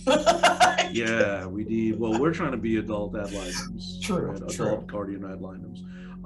So let's go back. Let's go back and check out. Want something to be true. I wanted someone to save us. Wanted someone to save us. To comprehend how someone could believe the unbelievable, you first have to understand how QAnon works and just how seductive this parallel world can be. They love QAnon is a cult-like conspiracy theory that holds that a military intelligence insider is using a variety of message boards to leak clues to an upcoming purge of the deep state. You've lost me already. It's sort of hard to keep up. Yeah. It is. Anytime you spend any kind of time talking about this in any kind of depth, people just immediately glaze over. And that's one of the reasons why it's been so hard to get people to take it seriously, because it is so bizarre. Mike Rothschild is a leading writer and researcher. Right, and so that's where some of the other nightmare fuel comes into play, right? So then we're gonna have the idea of to be the center of attention, to be the center of attention in social situations. There's arrogance there.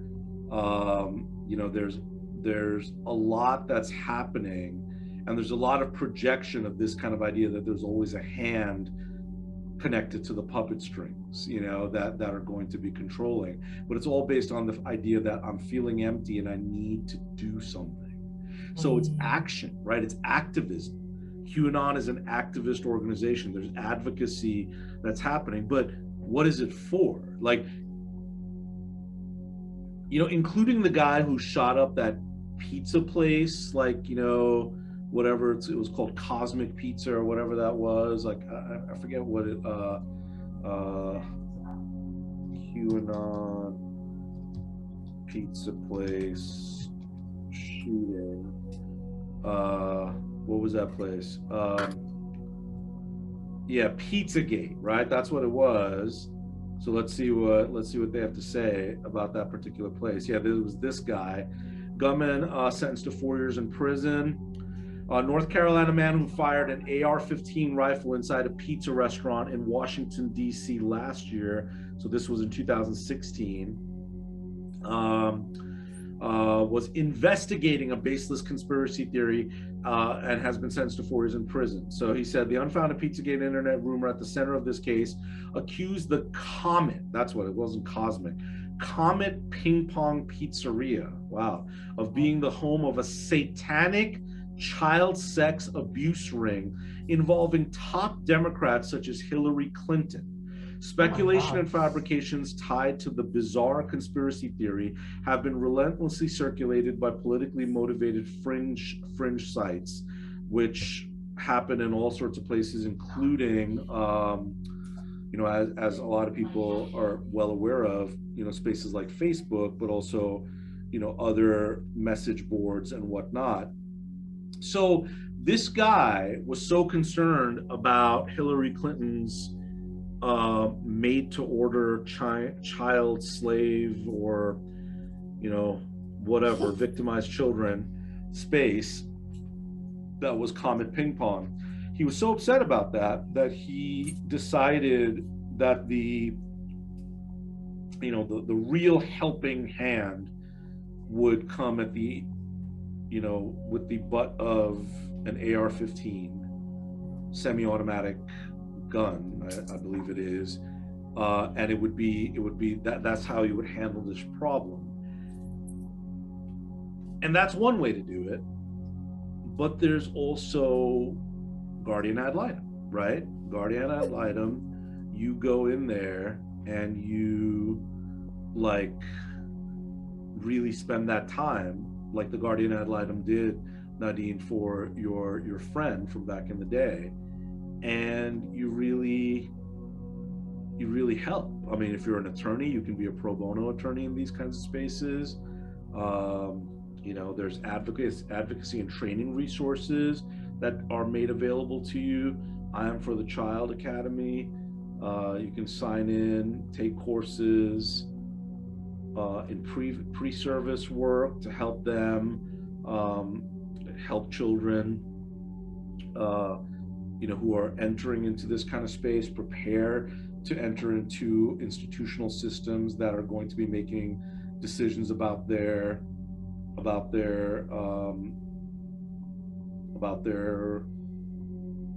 welfare, right? But then there is welfare and advocacy, there's legal advocacy, there's a lot of stuff, and you can see it's a very well organized space, which has been around for a very long time. And you can do that in place of this that's happening relative to Q. So let's see what, instead of that, what people like to get into in these kind of like grand delusional spaces. On conspiracy theories, who spent the past year trying to make sense of it all. QAnon can get as crazy as you want it to be. If you want to believe that Joe Biden is a clone, if you want to believe that John F. Kennedy Jr. has been hiding in a bunker for 20 years, if you want to believe that the Earth is part of a galactic federation of light, that's all there for you. That's why we have Q. The good guys with control over the NSA began the Q intelligence dissemination program to invoke an online grassroots movement that came to be called the Great Awakening. Excellent, right? Great Awakening, grassroots. People wanted to get really deep into this kind of space, and I don't know. I think there is something to be said for how people are responding to the structural presentation of a space like QAnon. And again, we're not here to shit on QAnon directly.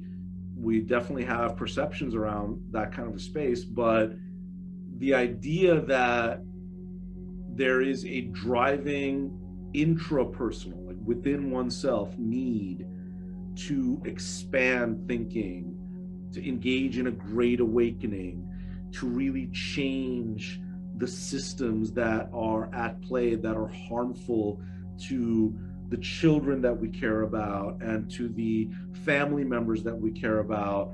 That's what is, at play. And there's ways to get into that kind of space that are, that offer you the opportunity to make direct change for those victimized children and the lives of those victimized children.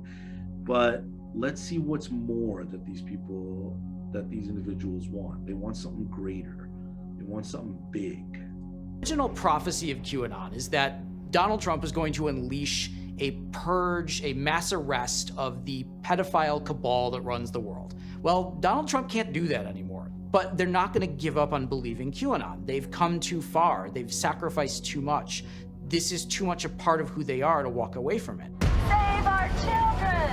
Precise numbers are impossible to gauge, but millions of people are thought to be caught up in QAnon's wacky beliefs. There are people in QAnon who are really just concerned about children. There are people in QAnon who really There are people in QAnon who are really just concerned about children. That's the big one. That's the big one, right? That's how a lot of, let's see if we can get to that. Facebook, moms, child endangerment. Let's see if that brings us any. Criticize for that's not what we want. Prank exposes how toxic. Let's see what this is. Let's see what this is. This might be a good one. Well, it's the New York Post. Let's see what. I mean, I have my own idea about this. Made her point. So a woman out to prove how toxic parents can be on social media made her point by sharing a doctored image of her 1-year-old drinking Dr. Pepper from a bottle. Ohio mother of 2. Well, that's not really, that's kind of a dumb way of going about that.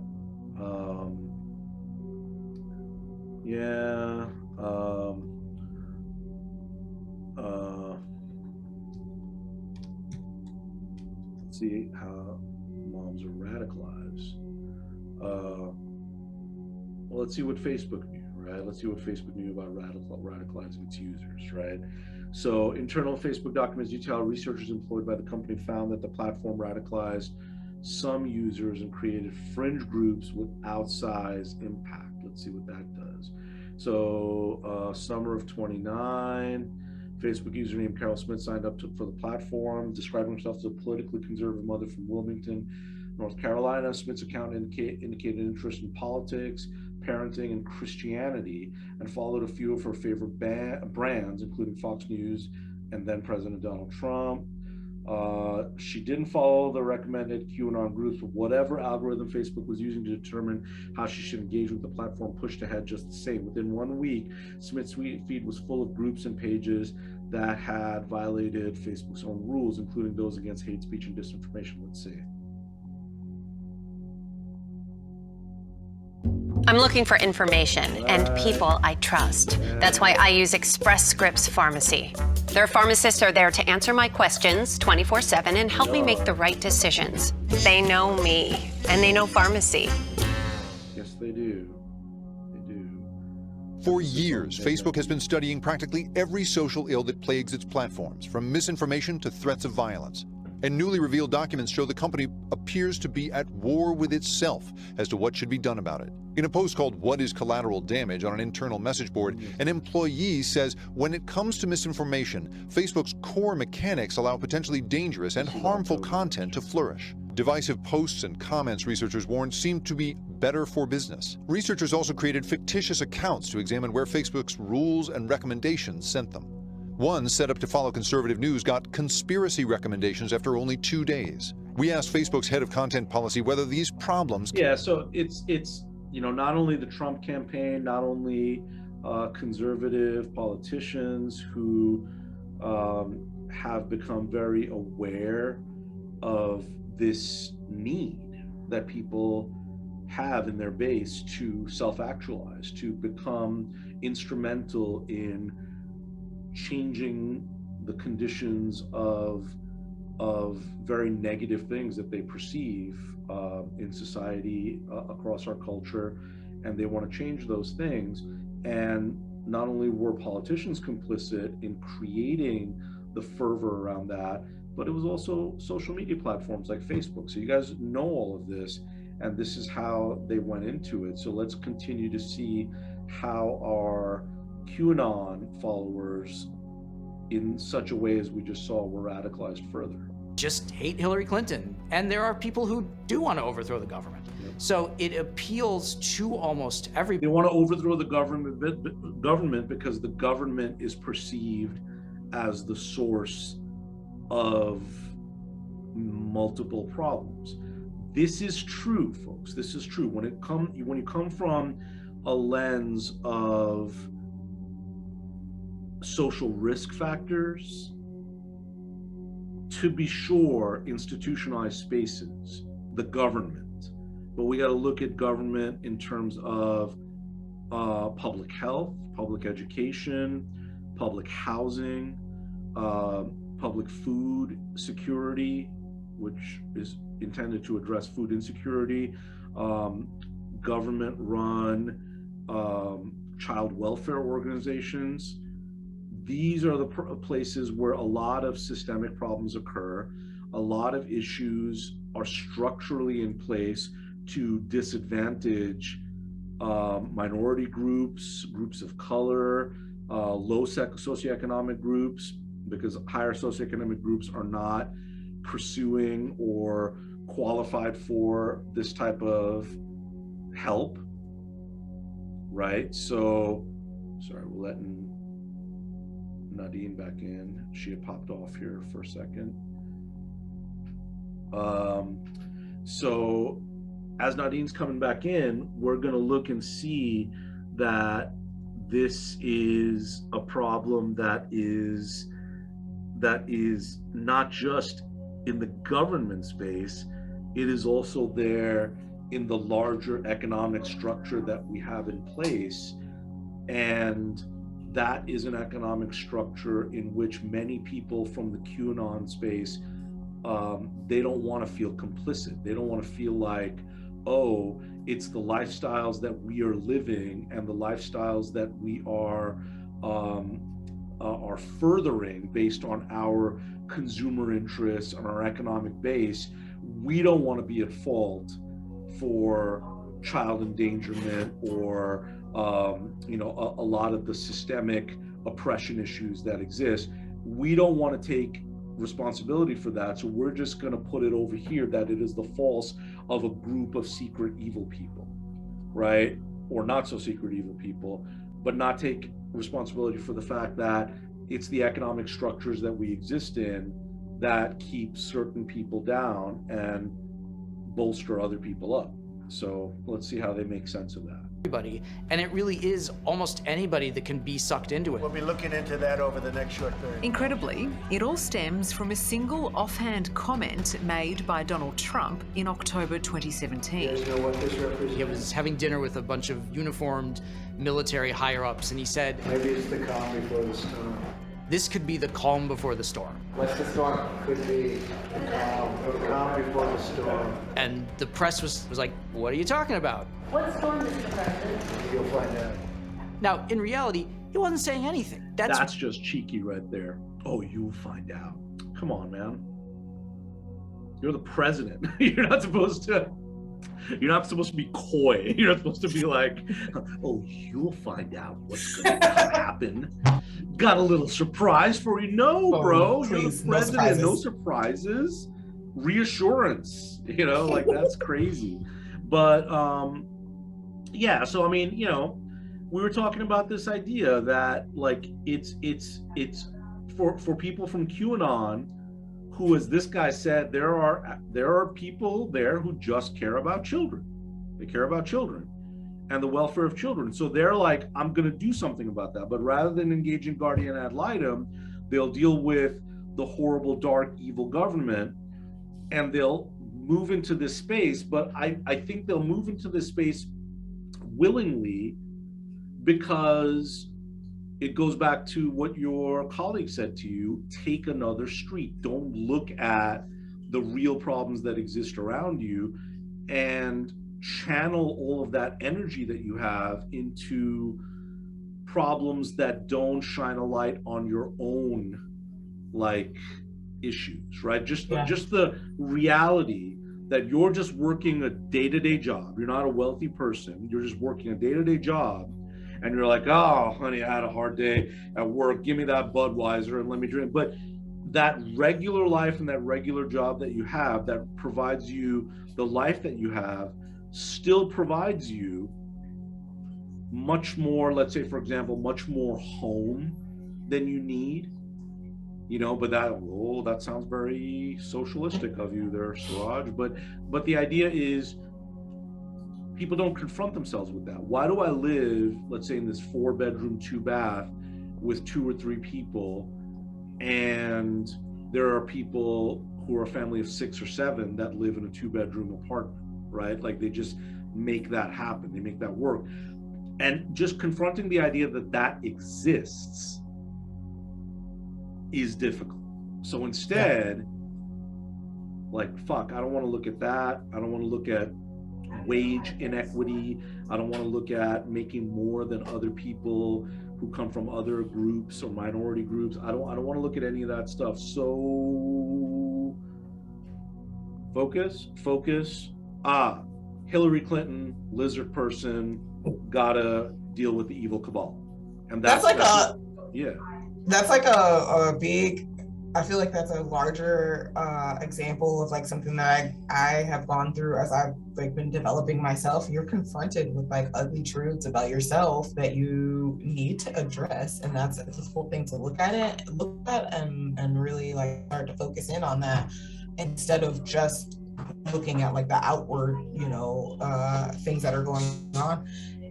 And sometimes you just want to avoid and like get mad at something over here and not realizing like, oh, actually it's really because I'm having difficulty and I don't want to address this thing over here, so I'm just projecting that anger over in this direction. Beautifully put. And that's exactly it. I mean, in the space of human development, yeah, that's what it is. A huge behavioral vehicle is avoidance. And for the people who have more privilege and more access and more money, avoidance becomes all sorts of stuff. And these people who may have come into this space are genuinely like, there's other aspects of avoidance, like my ATV or my hatchet throwing team or bowling or gaming or whatever the case is. Like that isn't doing it for me anymore, but I want to do something active. I want to be out there and do something, be a part of something. But an organization like QAnon just provides a very comprehensive avoidance mechanism, and then they get into it. So let's see what Donald Trump did as president. He just said stuff, but people wanted there to be. He just said stuff. That's it, folks. That is all we need to know. That was a beautiful description of our 45th president. He just said stuff. I know a lot of people. I've worked with people. I've dealt with people. I know this personality. And I believe, folks, just, to ground you back into it, it is a cluster B personality. And cluster B personality, like number 1 over here, just like to say shit. Like that's what that is. So all right, let's go. Be a storm. People wanted there to be the punishment of enemies, and it caught on very quickly because of that. On forums in the darkest recesses of the internet, vague and cryptic messages began to be posted, supposedly by a mysterious figure known as Q. Crumbs of information that was shared and deciphered by an online army eager to interpret their meaning. It was like something that you don't know powers so much of conspiratorial thought. 2 kids. Back in QAnon's early days, at the age of 51, she headed down the rabbit hole into a warren of unconventional thinking where nothing is quite as it seems. She's got 2 kids. Once I discovered an alternative narrative, it really started to change the way I think. An alternative Narrative. Yeah, I caught that too. That was juicy. Yeah. Oh my goodness. I mean, we're creating an alternative narrative. We're creating an alternative narrative, trying to create an alternative narrative for the justice system, trying to create an alternative narrative for impacted, at-risk, disenfranchised, disaffected people that we want to help move towards self-actualization, self-development, self-actualization in and around our community. Yeah, alternative narrative. Absolutely. Absolutely. 100%. Go Q. But, you know,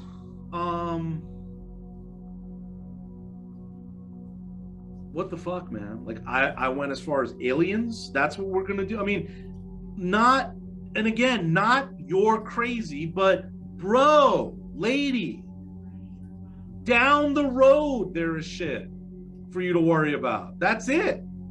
That's all you gotta, just do that. Just do that. Help a neighborhood. Right? Just make sure that everybody on one block has food. How about that? Is that a problem we shouldn't worry about? Does everybody have all the food that they need? Oh no, I wouldn't say that at all. Yeah.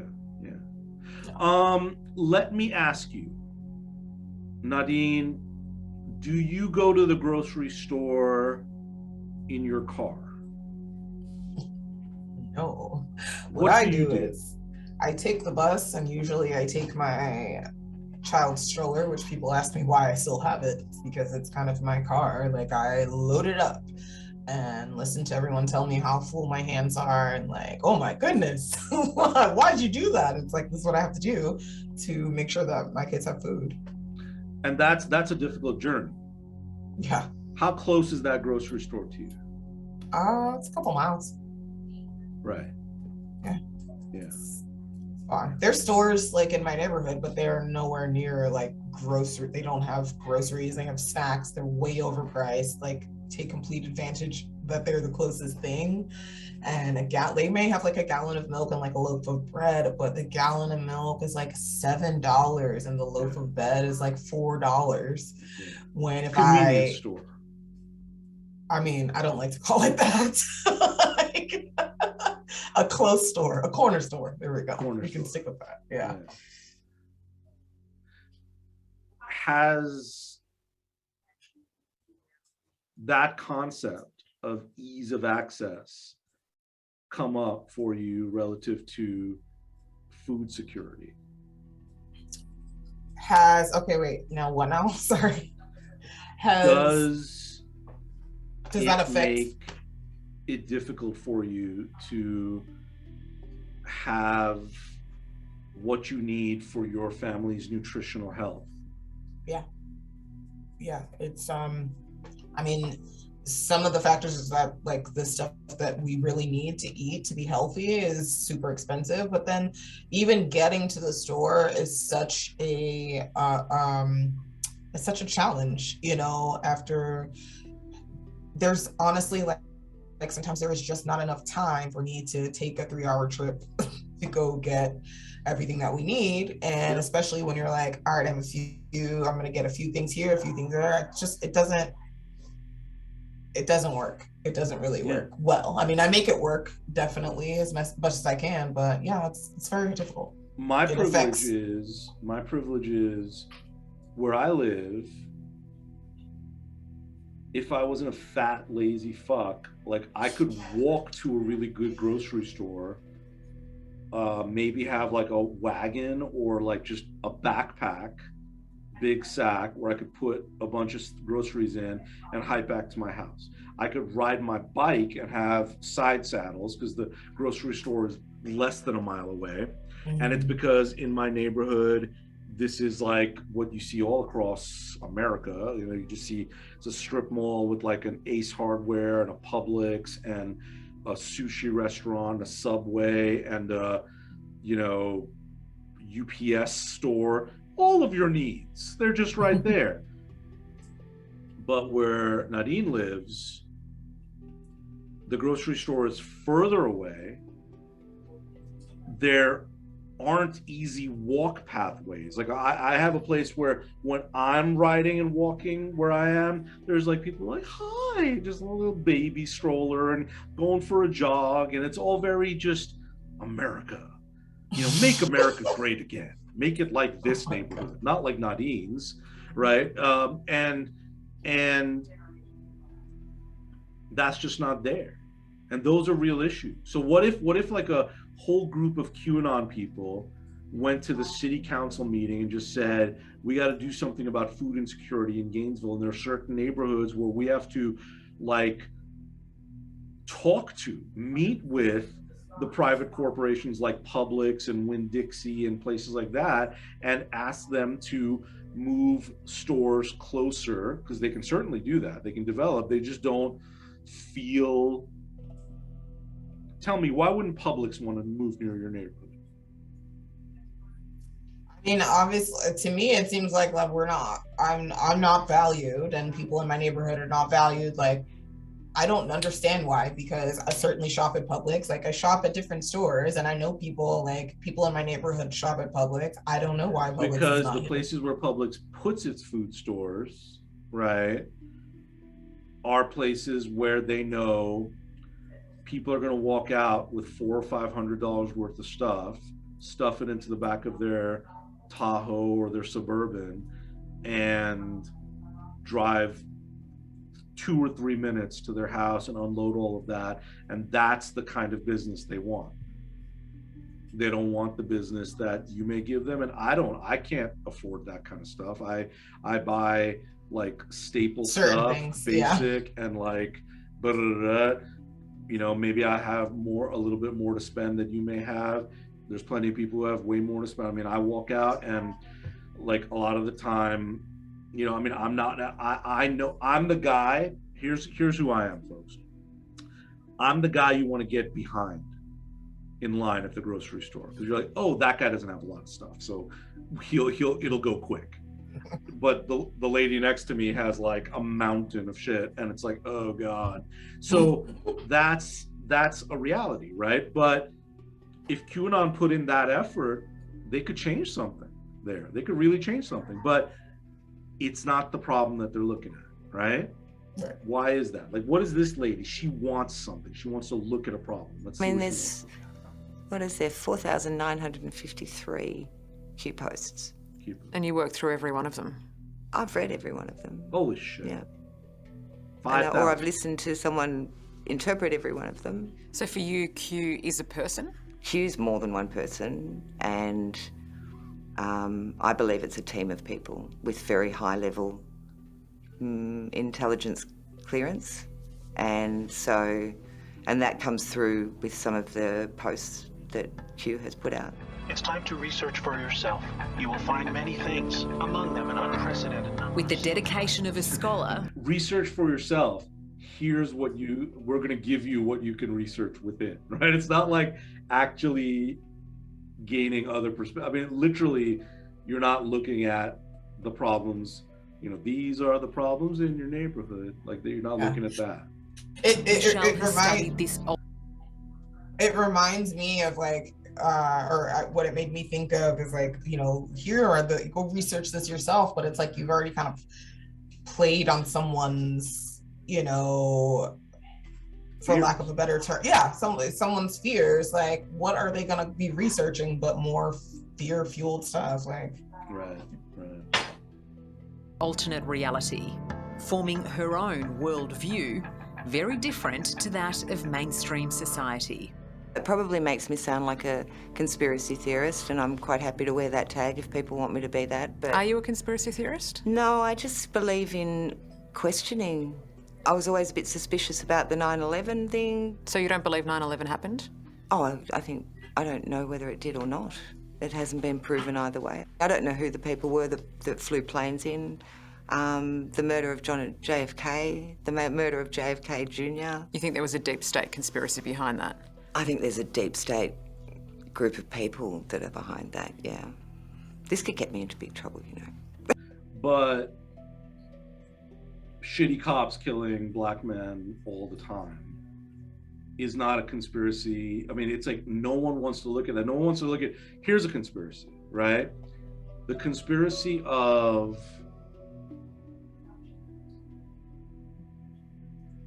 racism, othering, and dehumanizing that makes cops horribly dangerous to people of color and low socioeconomic status, right?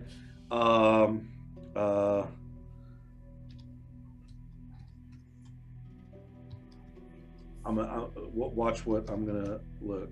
I'm putting in cop trainer, or I'm not gonna say cop. That'll be dead giveaway. Police trainer, how to kill. Let's see if we can come up with. Oh, this is great. This is great. Let's just watch a little bit of this dude. Okay, ready? Because we're just gonna go there. Okay, so that lady's talking about a conspiracy where there's deep state and there's people doing horrible shit and there's all that. This is on YouTube. Like, you see multiple dudes and they're comparing him to John Wick over here, right? And like all the, like, you know, the business of police training and shit like that. So let's look at this dude and what he has to say.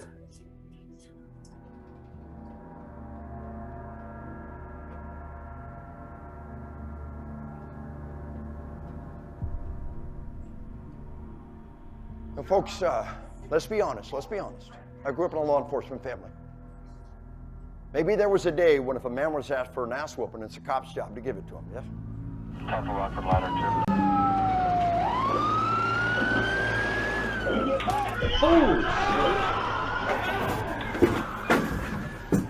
2. In a school! Oh my God! In juvenile justice!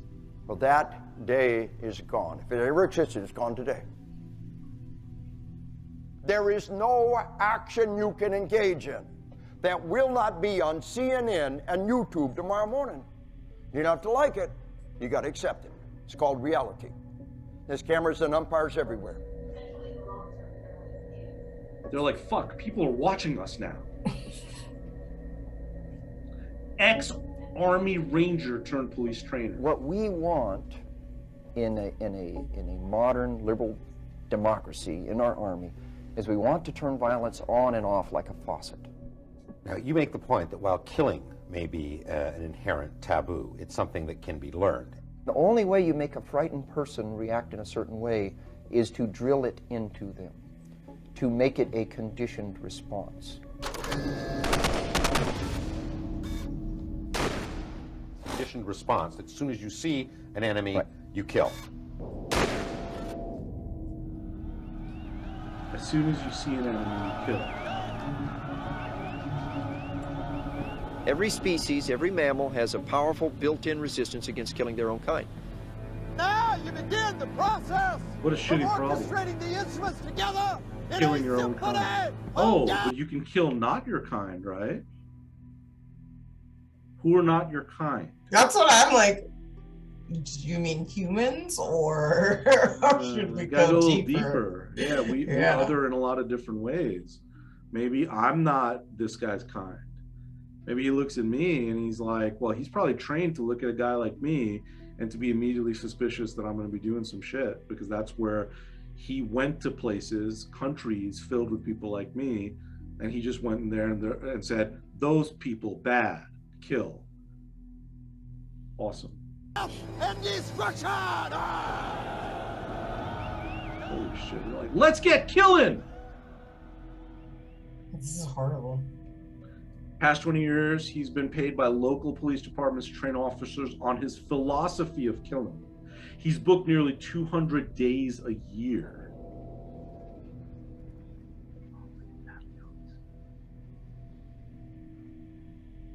Ohio. Once you've made the decision to take a human life, you're a transformed creature, you're a predator. What does a predator do? They kill. Only a killer can hunt a killer. Are you emotionally, spiritually, psychologically prepared to snuff out a human life in defense of innocent lives? If you can't make that decision, you need to find another job. But who and how are they determining who's innocent and who's not? And how the fuck is that some black and white thing? Like, police are in neighborhoods. Like, I don't even understand. I don't even understand this line of thinking. God. Yeah. Except that line of thinking exists. It's validated. It's here. This guy's booked 200 days a year. And there's a whole lot of conspiratorial shit that can be said about how cops, they're probably purposely not showing cops of color, but it doesn't matter at that point. This is the guy who's training people to instinctively kill their own kind. So black cops killing black kids. You know, it doesn't even have to be racism at this point. It's just, that's some conspiratorial shit. It's like the warrior mindset and all that kind of stuff, like it's listed up here. And that lady over here is talking about how there's these like secret, it's just not secret. It's not secret, it's right there. So let's see what she's got. What? Keeping at this being on television talking about this sort of stuff. Why? Well, because there are a lot of people that don't want that information to come out. They literally did an entire, this guy has no fear of this information coming out. I'm training how to kill people and this is what it looks like, and we're making the, remember how it's like, you know, cops are there not to pass judgment. That's like why the court system exists, right? But these guys are like Judge Dredd, like justice is judging you now, you know, it's like, and it's the end of my Glock, you know, it's wow, man. Mind games. Yeah, that guy's playing mind games too. It may have begun as an online conspiracy, but the shockwaves of QAnon have already spread far beyond the virtual world. Not only did its supporters lead the storming of the US Capitol building,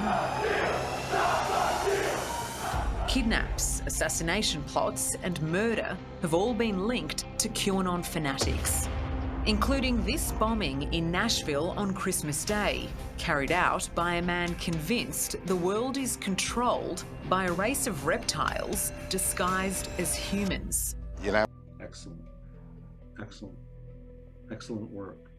Maybe that's what the police in the other one, the other video believe. That's how they like disassociate and are able to kill their own kind.